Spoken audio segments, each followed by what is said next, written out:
But in addressing the point you said about the Christians, I believe the Christians are on the morally high standard. In fact, it represents the gold standard in morality terms, as was the teachings of Jesus.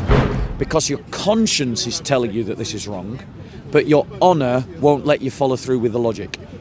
If your conscience is telling you that it's wrong, then chuck your honour away, because honour is cultivated by man, but conscience is given to you by God. I've seen so many videos. Yep. I guess the topic is, the light that Islam is sort of painted in. Yeah. I get the impression. When you finish there, you can. There you go, sir. Okay, we just pass it between us. Yeah. I get the impression, I could be wrong. When I was younger, the kind of Christians I was sort of brought up around. Obviously, it's not like Speaker's Corner, so it's more sort of, a relaxed sort of thing. They don't sort of get aggressive or argue about things.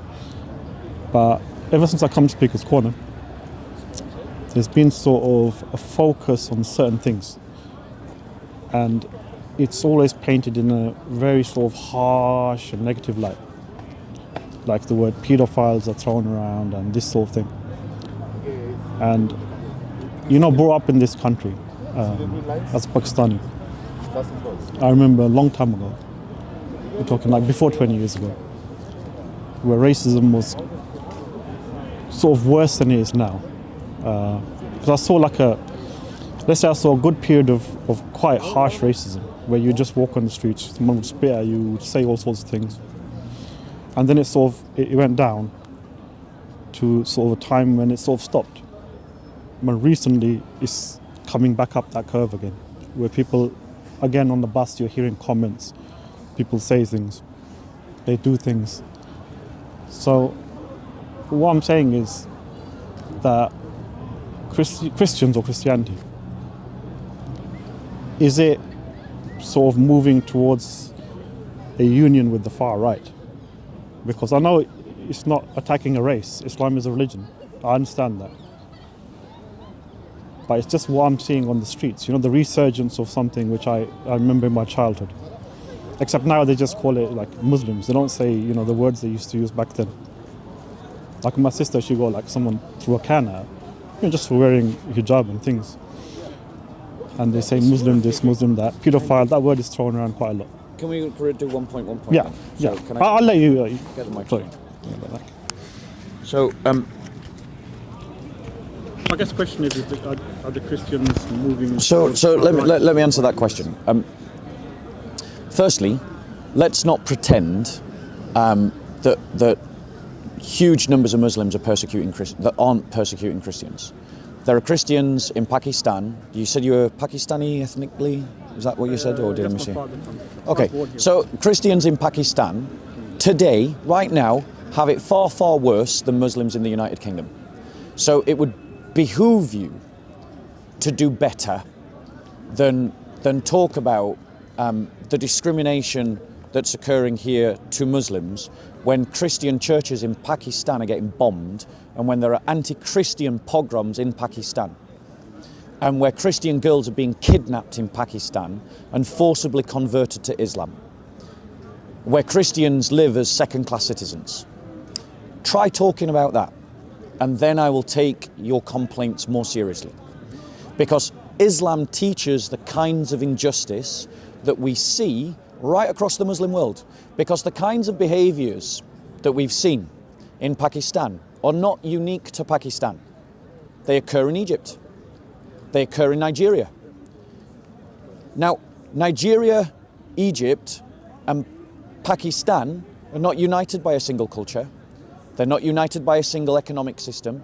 They're not united by a single government. They're not united by a single language. They're not ethnically the same. The Egyptians have been Arabized. The Nigerians are African. And the Pakistanis are Pakistanis. But yet, we see exactly the same kind of reprehensible, Christophobic attacks by Muslims against Christians. Girls are being kidnapped in Egypt. There are anti-Christian pogroms. Christian churches are being desecrated, just like in Pakistan. Same in Nigeria. Same kind of behavior. What is the one thing that unites the Muslims of Nigeria, the Muslims of Egypt, and the Muslims of Pakistan? Answer: Islam. Muhammad was an unjust man who did unjust things. And his followers, who really love him, many of them are doing the same. Now, I agree with you that not every Muslim wants to kidnap, wants to bomb, wants to desecrate, wants to persecute. I'm saying it. One second. I'm saying it. I'm saying that.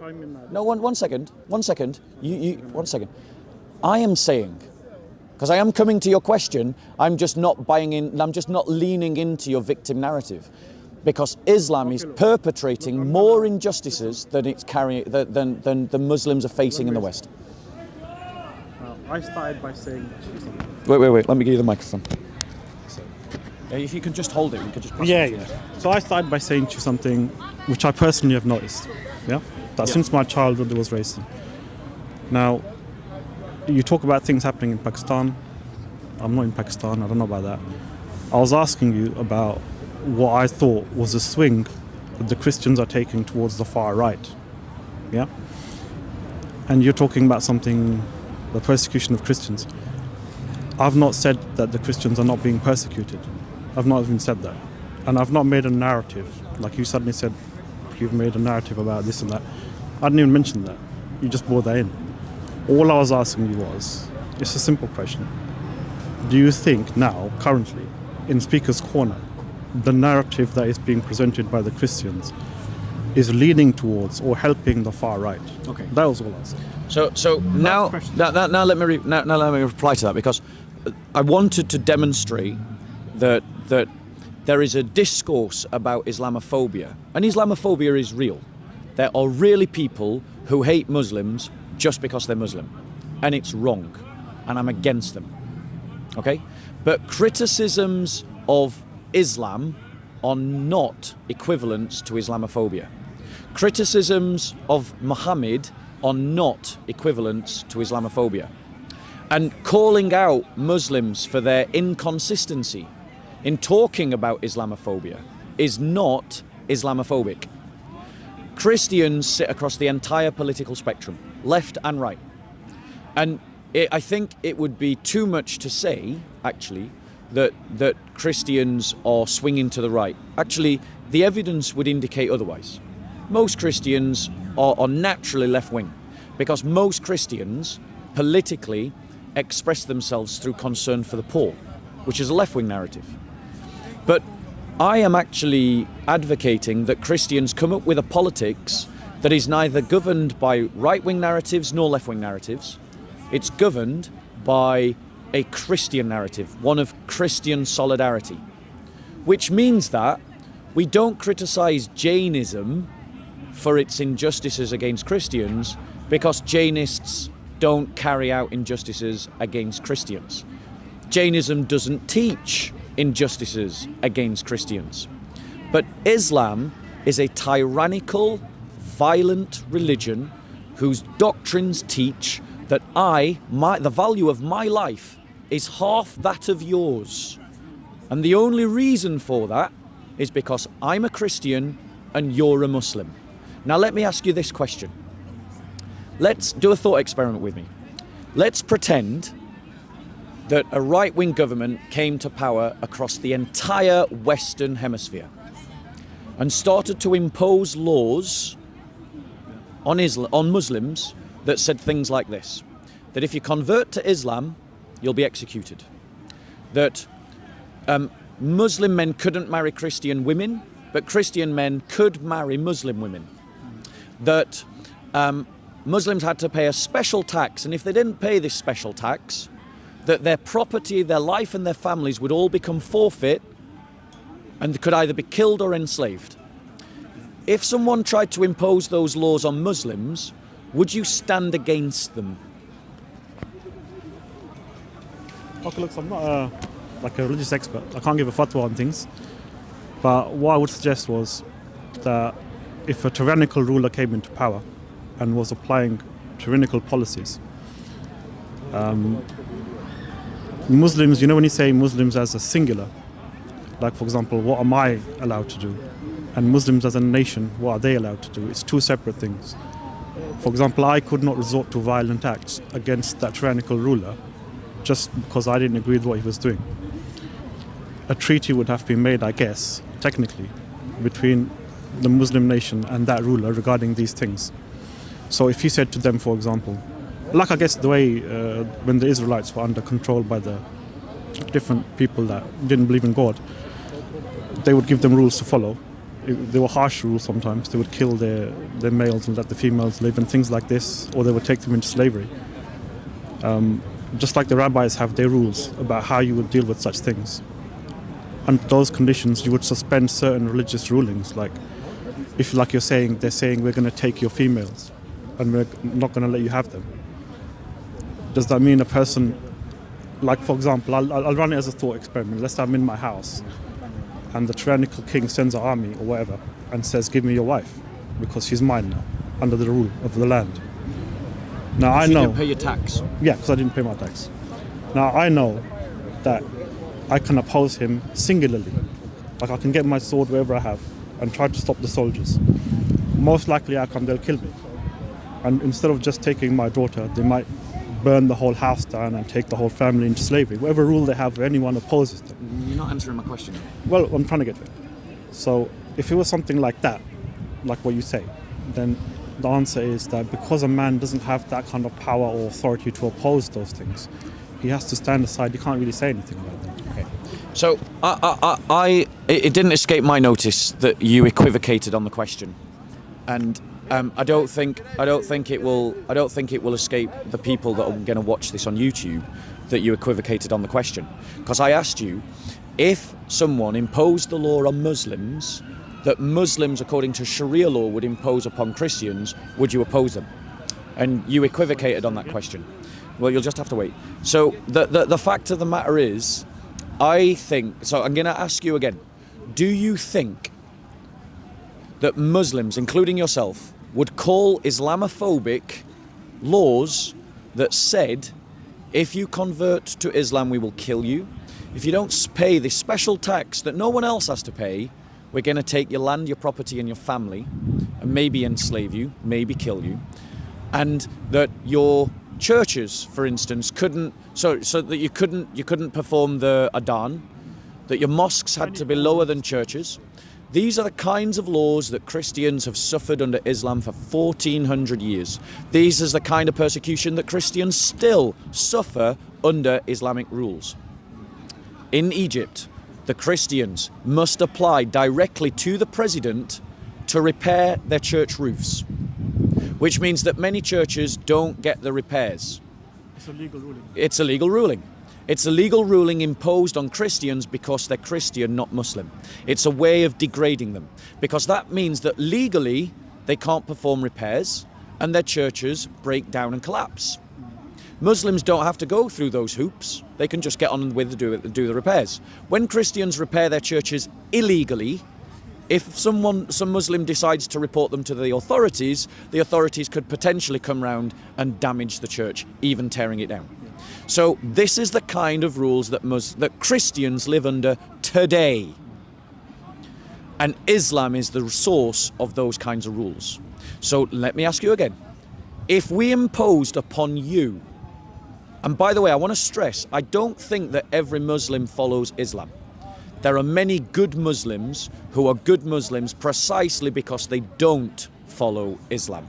I only have a problem with the Muslims that are trying to be like Muhammad, because Muhammad was a despicable man, and the more you imitate him, the more despicable you become. Yeah. Well, that was not my condition.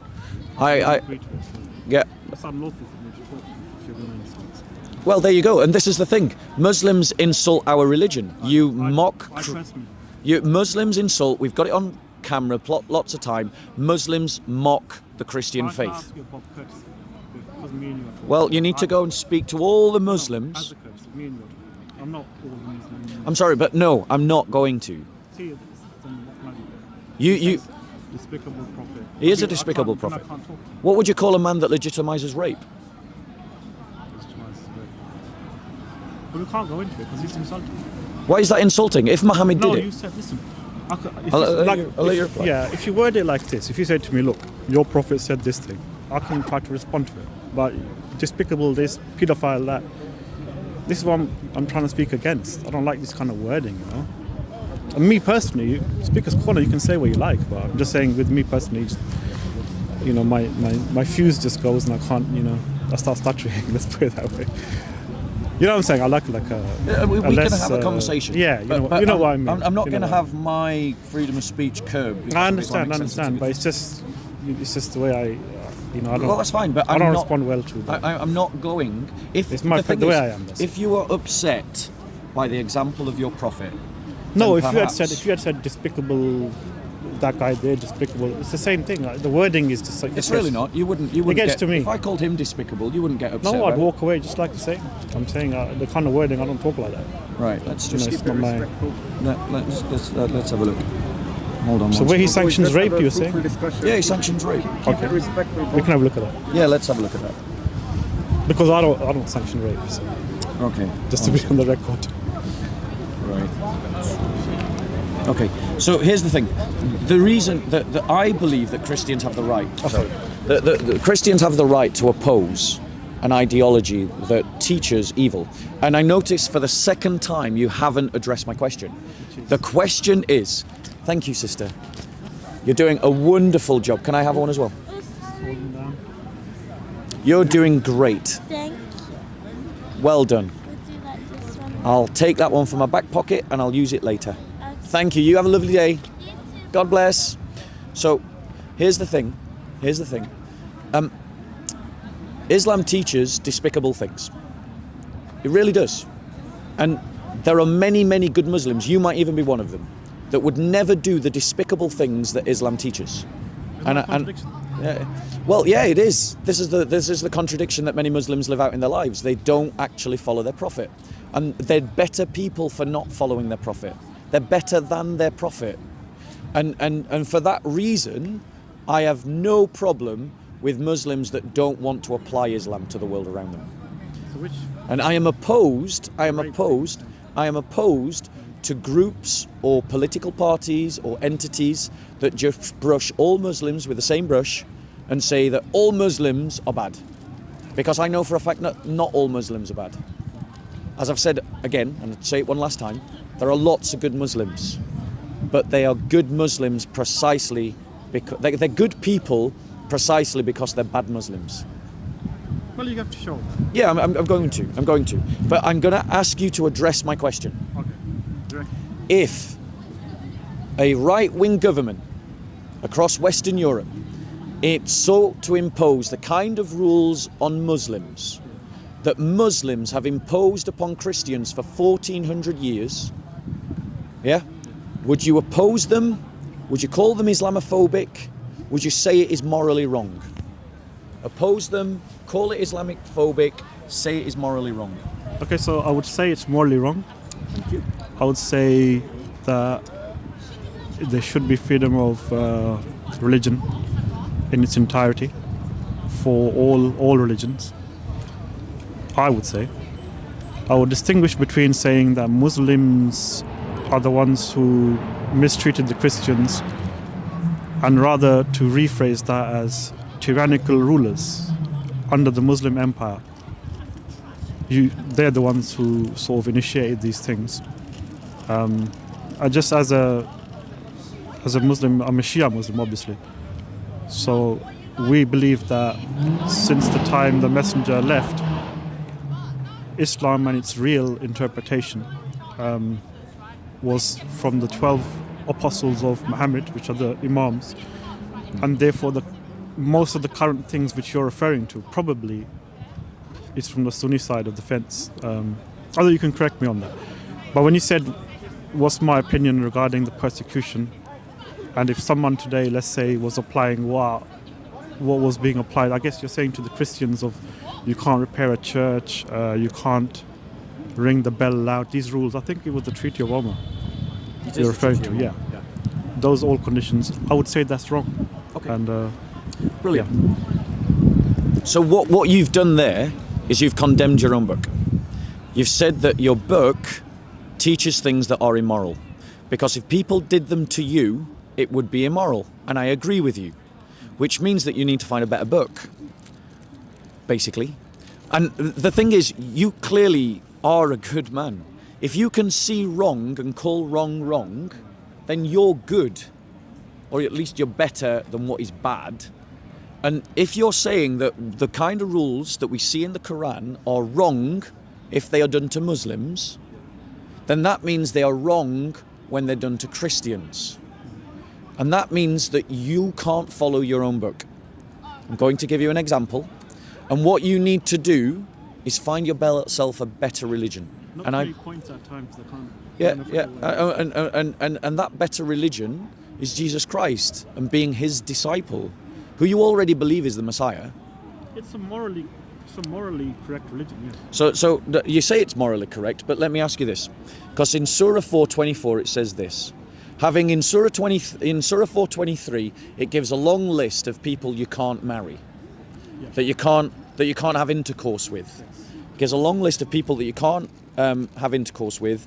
It includes mothers, your daughters, your sisters, your father's sisters, your mother's sisters, your brother's daughters, your sister's daughters, your foster mothers who gave you your foster milk, suckling sisters, your wives' mothers, your stepdaughters, those under your guardianship, those born of your wives. So it gives this long list, but then it says, also forbidden are women who are married except those slaves whom your right hands possess.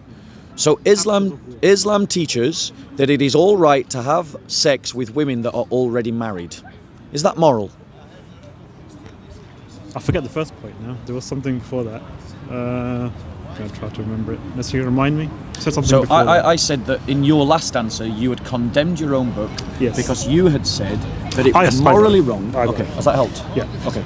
So I would say that when I was talking I said my opinion, if you recall, and I was referring to a Treaty of Omar, not the Quran. So I didn't say the Quran is sanctioning this behavior.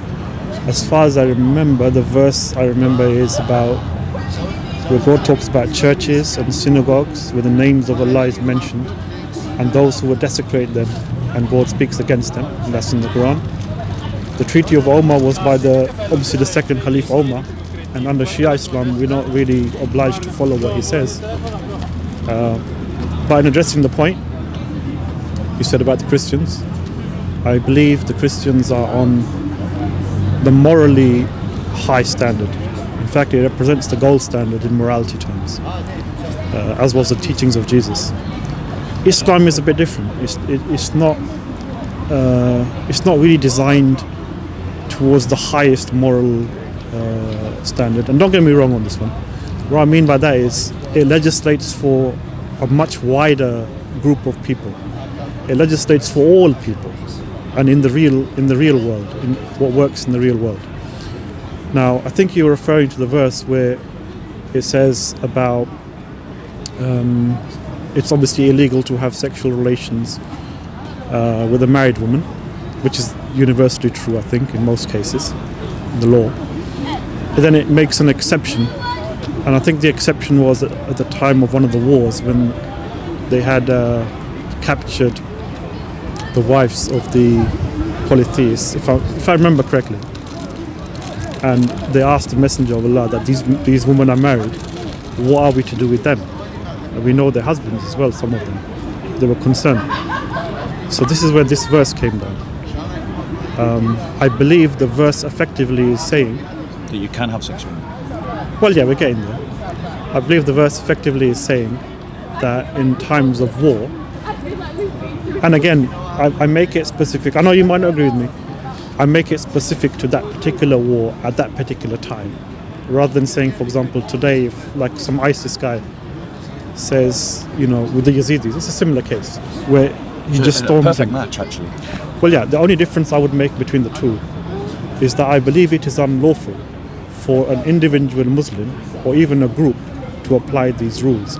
They have to be applied by the accepted Khalif of the time or a godly prophet. If a prophet is not present, then such a ruling is unlawful. Can we So pause momentarily? just to get to the sorry. Yeah. Can we pause for a moment? Are you guys going? We take a picture. We came here to see today. We only came here because of you. Because I'll let you speak. Yeah, we've been watching you for a long time. I would say that when they were captured in war, although between me and you, I find it strange that the ladies were involved. I would have thought it was just between the men, but somehow the ladies were involved.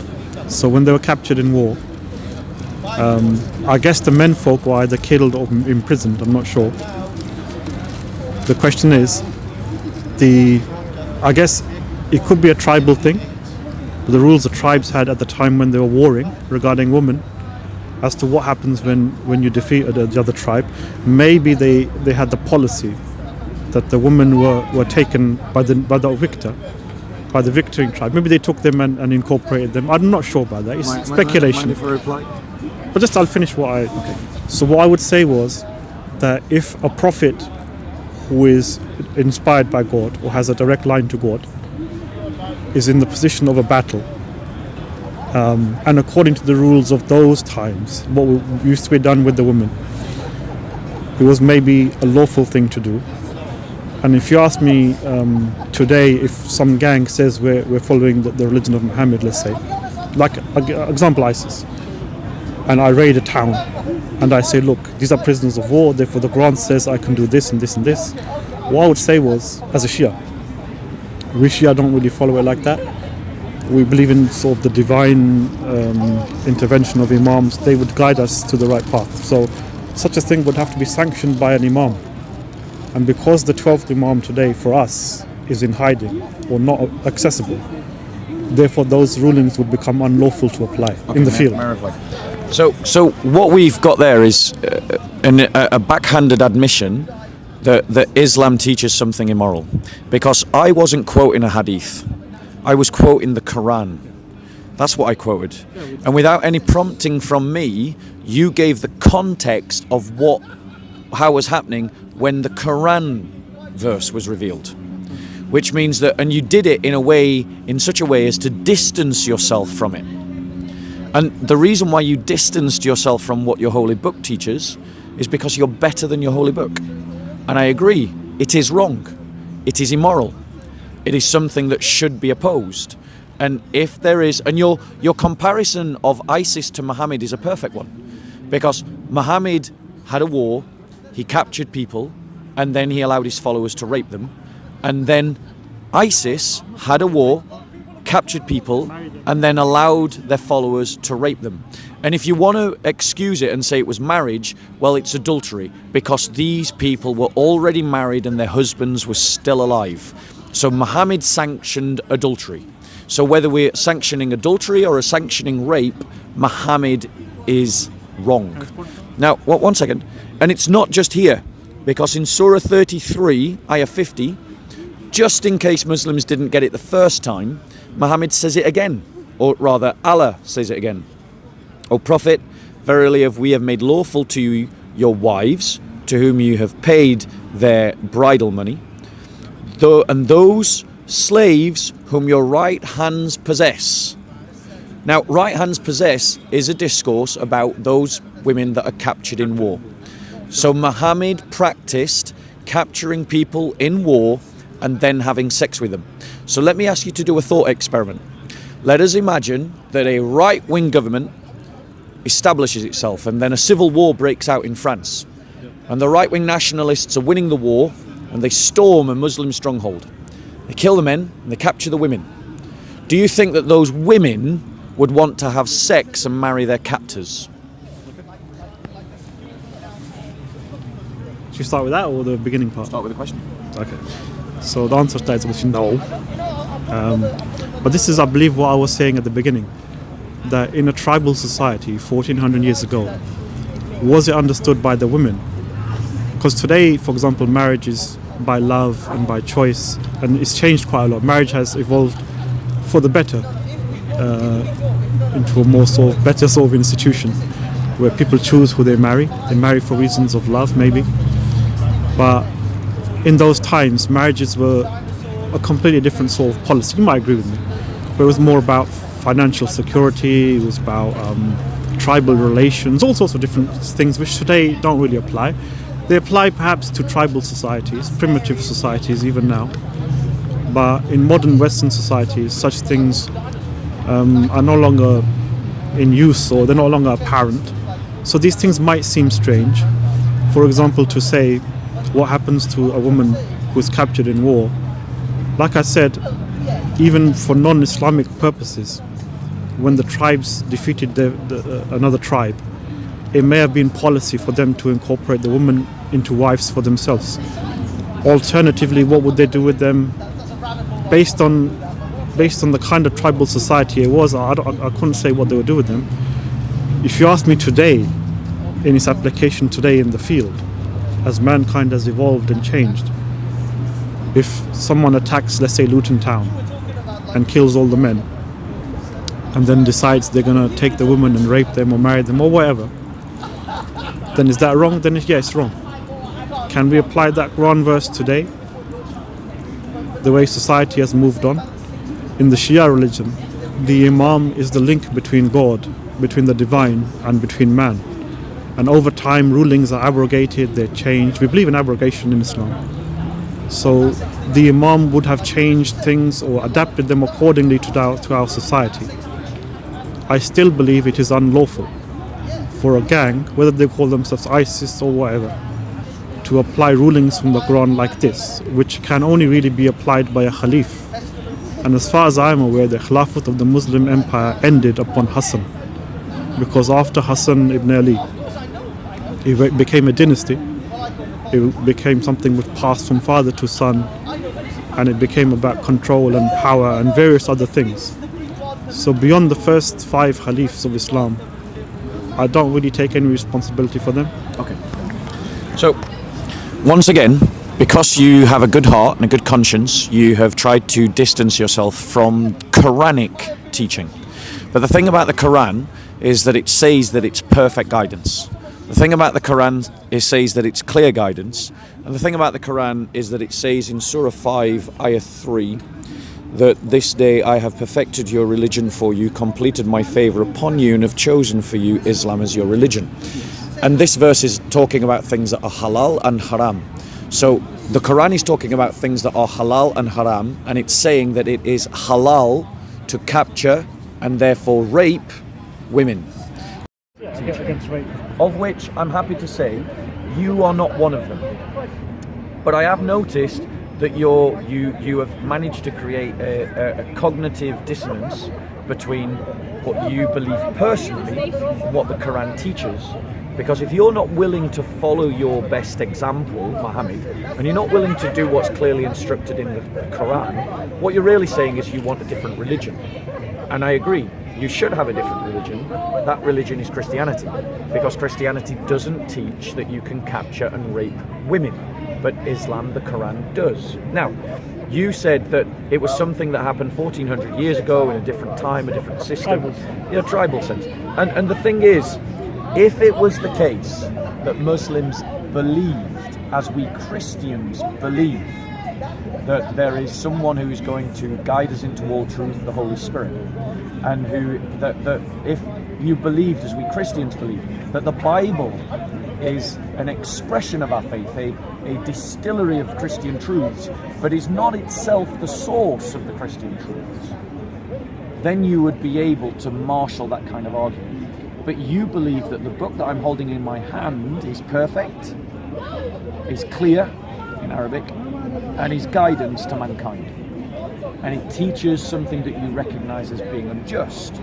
And simply using the kind of arguments that we use about the Old Testament to justify the Quran, if you're going to use that kind of argument, you've got to complete the logic. We Christians don't copy the descriptions that we see in the Old Testament, where God commands them to wipe out an entire nation. We don't do that because we see it as history, we see it as an instruction given to that particular time, and we see it as part of an old covenant set of literature that is interpreted via a new covenant. But you're saying that this is the last covenant, this is your New Testament, this is your new covenant document. So your logic doesn't, your defense works if you have a concept that this is an old covenant document, but it isn't. You believe it's a new covenant document. And you don't even believe in the covenants. You don't have the covenant system that we do. So you can't marshal our defences to defend your book. Now, and that's why I reject your sort of tribal defence, because the Quran is giving instructions today. It's not giving instructions just for 1400 years ago. In the Old Testament, we have instructions that were given just for the time of Moses or just for the time of David, but because of the new covenant and the coming of the Messiah, they are reinterpreted, and they are not, the new covenant documents are the prism through which we interpret the old covenant documents. Yeah, but you don't have that. Now, you talked about the Imams, that the Imams are the guidance to the Quran, but Shia don't have a living Imam. There hasn't. But they do by night. The living Imam is not speaking to Shia today.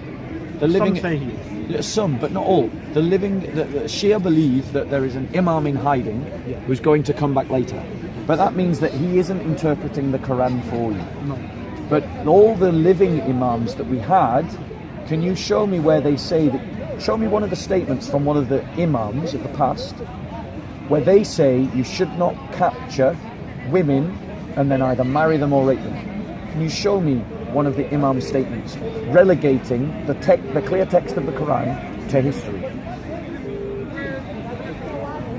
You're giving me too many points, I can't even remember them. Well, just deal with the last one. My mind isn't what it once was. Fair enough. Just deal with the last one. The last one is that even recording? Is this picking up? No. Okay. So are we just we can holding leave this it, for now? we can talk another day. Yeah. No, are you picking up? Yeah. Are you picking up the sound? Which I'll clearly? give to JC. Okay. I was so actually go- quite apprehensive to talk to you because normally you have the tactic of saying things out loud. Right, this Muslim said this.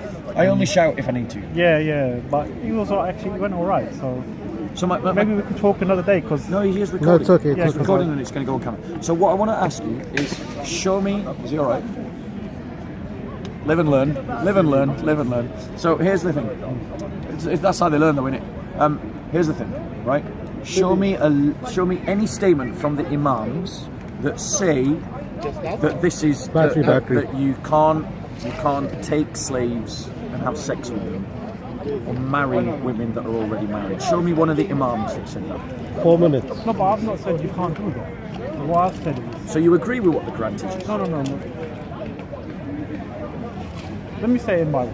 Okay. Maybe I'm saying it wrong. The way I view Christians, the Christian religion, is that it's someone who's trying to follow a morally correct path. In fact, a morally perfect path. All things being equal, it perhaps would have been the ideal religion. But given that men behave the way they behave, and perhaps the devil is involved, perhaps it's a foul nature, a morally perfect religion. We're back on filming. Yes. Yeah, so a morally perfect religion in the field might not quite work. Yep. They might just end up getting persecuted, if you see what I mean. Right. So what I'm saying is what the Quran represents is a compromise on the one hand Yeah. between a morally perfect religion and what works in the field. Yeah. So these kind of like thorny issues, like what would you do with someone who's married but is captured in war in a tribal society? If you are morally perfect, perhaps you would, make a separate house for them, let them stay there, and give them freedom to choose who they want to marry. Incorporate them into your society in that way, which would make sense to me. But these Arabs, the ones that are following the religion of God, similar to the Israelites who are following the religion of God in their time, like you say, they done things or things were said to them, which according to the new covenant with the Christians, is not something you would now today try to apply or use in the field today. The question is, back then, those things in the field were the only things that worked. And God was the one who was giving this information to them. We don't say God got it wrong. We just say God knows what works in the field, what the people will agree to. For example, these tribal societies, if you had told them, okay, these ladies you've captured, take them to the side, make a nice house for them, set them free, and they can do what they want like that. This, for them, I think, it wouldn't have worked for them. Yeah. So, once again, That's the reason. once again, what you've done is you've distanced yourself from the plain Quranic teaching. And it's actually a testament to your character that you just don't want to do what the Quran teaches you. And that you're trying to relegate a book that is giving eternal guidance, perfect guidance for all of humanity, for all time, to the 1400s. Sorry, to the 7th century. And once again, I agree with you. The Quran belongs in the 7th century. It's a 7th century book written by Arab Bedouins. And the reason why it belongs there is because it's despicable. And the thing that one second. The thing is that it needs to be relegated to the 7th century. And you agree with me that that part of the Quran needs to be relegated to the 7th century. So in terms of, and thus it's another cognitive dissonance that you've applied, because you're trying to uphold on one hand that the Quran is guidance to mankind, but then when that guidance conflicts with your better conscience, what you're saying is, well, that's applied at some time in the past. But once again, I want to say to you, you don't have a covenant system. We Christians have a covenant system. You're using a covenant system defense, but you're using it against the Quran, and the Quran is your New Testament literature. The Quran is the equivalent of New Testament literature. And so you can't use an Old Testament defense that we Christians use, because you don't have the covenant paradigm that underpins that. And in any case, even if you did, the Quran is the New Testament literature, not the Old Testament literature. And you haven't also shown me an imam, any of the ones that you accept, that relegate, as you want them to, this passage to the 14th century and say it's not applicable today. Because every imam, I would wager money, every imam of the 11 or 12 or whichever version of Shia Islam, the 12, all the 12 imams and their recorded statements, not one of them relegate that to the past. They all apply it, they all believe that it should be applied. And so from your own Shia point of view, you don't even have an imam to relegate this to the past. Now, it's been a real pleasure to talk to you. Do you want to come back on that before we stop? Or do you want to keep going? It was good to talk. I mean, Do you want to keep going? Or do you... well, I'll make a little statement. So, again, what I'm trying to say is, consider a scenario where the tribal system that was in place at that time occurs again now in the future. The way I think of the Quran, that's again, I'm giving my personal opinion, is that it tries to apply the kind of ruling that works in the field rather than the morally perfect one. The morally perfect one is the one that we should apply ideally. I agree with you there. Most of my agreements have been along those lines. But what men do and what men allow to be done and what God wants done are two separate things. And this is the main problem. So what I would say was, if that tribal system came into existence again today, then what you're saying regarding the ruling in that verse would apply. Yes. But as mankind has evolved since that time, you see what I'm trying to say? Because like I said to you, marriage, women, property, these ideas have changed over time. That Quranic verse, which you're saying, because the Quran, I understand it, the Quran's a final testament, so we can't change the things that are there. But that one is a temporal one. It's talking specifically about, because I'm not a Quran only, I read the Hadith literature as well. It was talking about an event which took place where the Prophet was asked, what do we do with these ladies? And he said, we do this. Yes, the Muslims extrapolate from that such an act is lawful even today. Some Muslims will extrapolate it that way. Like ISIS. And the Ottoman Empire. But what I have said, my position is that upon the abdication of Hassan ibn Ali, the Khilafat of the Muslims as we know it, the ones that had the right to apply these rulings, has come to an end. So those particular Quranic verses which refer to such things, in the absence of a Khalif, can no longer be applied. That's my argument. So you can't apply them. So it has genuinely been a pleasure speaking to you. I know that you have an issue with some of the ways that I describe Muhammad, some of the ways that I describe the Quran, but as you can see,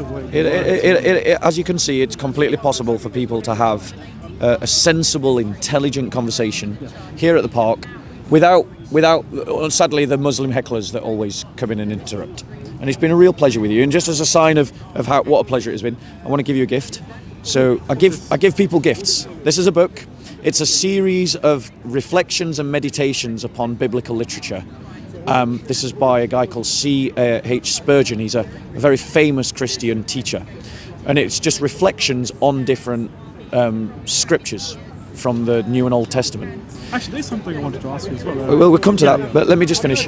Because Islam, and I think for me, you've convinced me of a few things. You've convinced me that on this question, Shia Islam is no better than Sunni Islam. Because I've asked you to give me an imam, one of your imams, one of the ones you recognise, who says that these verses about raping and raping slaves or marrying women who are already married because they are your slaves, that's permissible.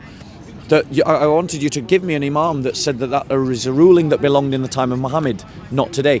You use that defense that it's the time of Muhammad, not today. But everything that appears in the Quran happened because something happened at the time of Muhammad's life. Every bit of it. So if you're going to relegate that bit to the past, why don't you relegate the rest of it to the past for the same reason? Now, the thing is, bro, there's inconsistencies in your logic. And there's inconsistencies in your logic because your conscience is telling you that this is wrong, but your honor won't let you follow through with the logic. If your conscience is telling you that it's wrong, then chuck your honor away, because honor is cultivated by man, but conscience is given to you by God. Perfect. And what you need to do is you need to look to a better example, and I would say that is Jesus Christ. Because Jesus Christ is a man who never had any training in medicine, but they called him a healer. He never had any qualifications in learning, but they called him a teacher. He never marshaled an army, but they called him a king. Because of his teaching and his example, kingdoms and civilizations have been established in his name. And those kingdoms and civilizations are more widespread than those created by any army. He's influenced more people than any army that's ever marched, any navy that's ever sailed. The argument that you're using depends upon a Christian paradigm, the covenant system, and the idea of Old Testament literature and New Testament literature. But we're talking about the Quran. The Quran is the equivalent of New Testament literature. But you don't have a covenant system, so you don't have the paradigm that you need to marshal the argument you want to marshal. And even if you did, you're talking about your New Testament. And that is a problem that we Christians face. We want to do what our Lord commands us to do, but you don't want to do what Muhammad told you to do. So I wish you a good day. Thank you for coming and talking to us. If you want to come and talk again, it'd be great to talk to you again. And we'll do it just as we have today. And tell me what you think of the book. What was the question that you wanted to ask? There was one other question you said. Oh no, it was I'll just sort of chime in with a bit of a reply though as well. I believe in the verse where the God says in the Quran that the Christians, you will find them as your dearest friends. This was before the wars, obviously, before Islam turned to a different sort of side in the beginning. The advice God gives us in the Quran is that the Christians, you will find them the closest to you and men of faith. And like I've said it before, I'll say it again. The Christians to me represent the highest moral standard. Perhaps were it not for it, the highest moral standard not working in the field, as you know, people have a mostly inclined towards evil heart. Perhaps it would be the religion of choice. But I believe that God advises me in the Quran, in the friendship verse, to take the Christians as our conscience when it comes to good and evil, because they have a very, very sort of good standard. and the Muslims will sort of, I think, appreciate. I don't know if you. I'm using the stick. Actually, I'll get back to my question if I veer off on a tangent. The question was, is there a good Bible you recommend? Because the only one I had was like a very old one some lady gave me.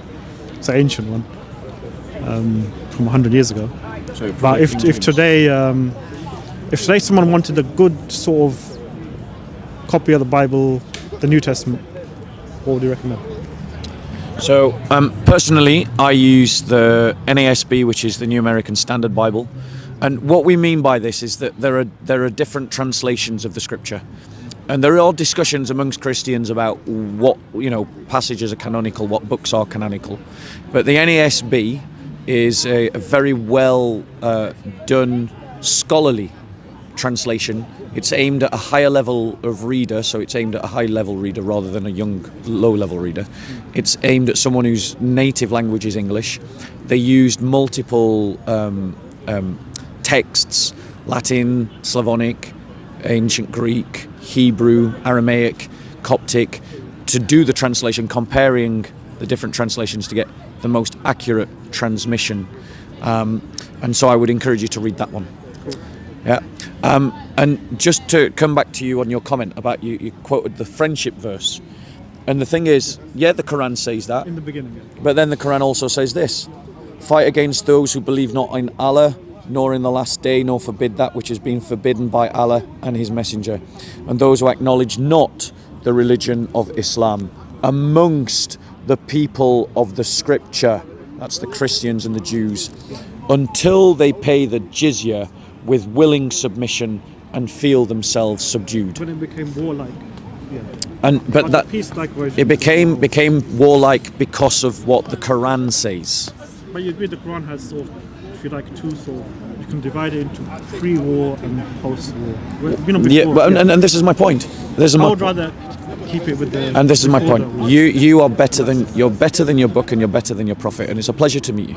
It's good talking. God bless. Next time maybe we can talk about some Christian topics. Yeah, absolutely. We'll try Let's to do get that. hold of Bible and Yeah, I'll tell you what you do. Have a read of the book, read the Bible, come back with some questions, and we'll just talk about Christianity and questions about Christianity.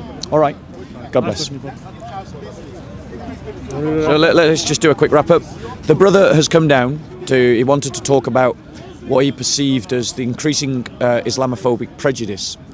And indeed, there is Islamophobic prejudice. Islamophobia is a real thing. There are people that do hate Muslims just because they're Muslims, and I find such people ignorant and stupid. There is, however, a legitimate reason to oppose Islam and to oppose those who want to impose Islam or to practice Islam fully on those around them. And that's because Islam teaches injustice. So we have to separate out Muslims from Islam and those Muslims who want to impose Islam and those Muslims that don't. And the reality is, in my experience, Muslims that don't want to practice Islam are the better human beings. The Muslims that want to practice Islam, the more they want to practice Islam, the worse as a human being they become. Whereas a Christian who wants to practice Christianity becomes a better human being. And when, as we see in the West, Christians stop practicing Christianity, they become worse human beings. And that's the difference between Islam and Christianity. If Islam teaches things that are unjust, then that means we can oppose it. And the Muslim was using the defense that Christians use about Old Covenant, New Covenant. Well, that kind of defense only works if you believe in a covenant system. We Christians believe in a covenant system. So we can look at difficult Old Testament text and we can say that is the Old Covenant, it's in the past. But New Covenant texts we apply, we believe in. This is the New Covenant scripture according to Muslims. So why are they using an Old Covenant defense? They neither have a covenant belief system, nor even if they did have a covenant belief system, is this Old Covenant literature. It's New Covenant literature, which means they can't use an Old Covenant defense. So their arguments make no sense. And the reason why they argue like that is because there are Muslims who are better than their religion. But my point to you is, if you are better than your prophet, if you're better than your religion, maybe you need to find a better one. Whereas we Christians would say to a man that we're not as good as Jesus. We Christians would say to a man that we want to imitate Jesus in all things. We Christians would say that we want to live by Jesus' teachings without exception. And as we've seen, Muslims can't say that. And they can't say that because Christ is better than Muhammad. Christianity is better than Islam. And if you are one of those Muslims, like this brother, who doesn't want to do what the Quran tells you to do because you're a good human being, then that is telling you you need to find a better religion. And I offer to you our Lord Jesus Christ. Become one of his disciples, pick up the New Testament, read about Jesus, and ask yourself this question. Why does the Quran call Jesus the Messiah? If you understand why people called Jesus the Messiah, then you would understand we don't need another final prophet. Because in Jesus, we've got everything we need. Good to see you, Soko.